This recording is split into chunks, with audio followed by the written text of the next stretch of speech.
అక్క నేను group ration పెట్టకుండా అందరూ రాండి అక్క. ఏమావా అత్త అందరూ బాగున్నారా? ఏరా ఏమన్నా పని చేస్తున్నావా లేదా, లేదంటే మేము మీద ఏమన్నా ఆధారపడుతున్నావా? ఇక రారా.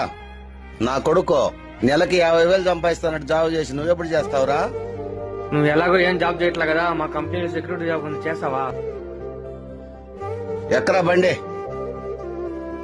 అక్క మీ దగ్గర సైన్లు గిన్లు ఏమి లేవు కదా, ఆ పిచ్చి ఉండాయి కదా, అవన్నీ వేసుకొని రండి. అక్కడ వచ్చి నా పరువు తీయకండి.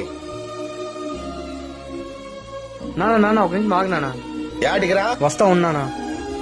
రే ఆగరా. చూడరా, నీ దగ్గర ఎలాగో మంచి బట్టలు లేవు కదా, నేను వాడిన బట్టలు ఉన్నాయి, నీకు కావాలంటే సాయంత్రం వచ్చి తీసుకెళ్ళు. సరే వెళ్తా అయితే. సరేమైతే బయటికి వెళ్ళొస్తా. సరేనైనా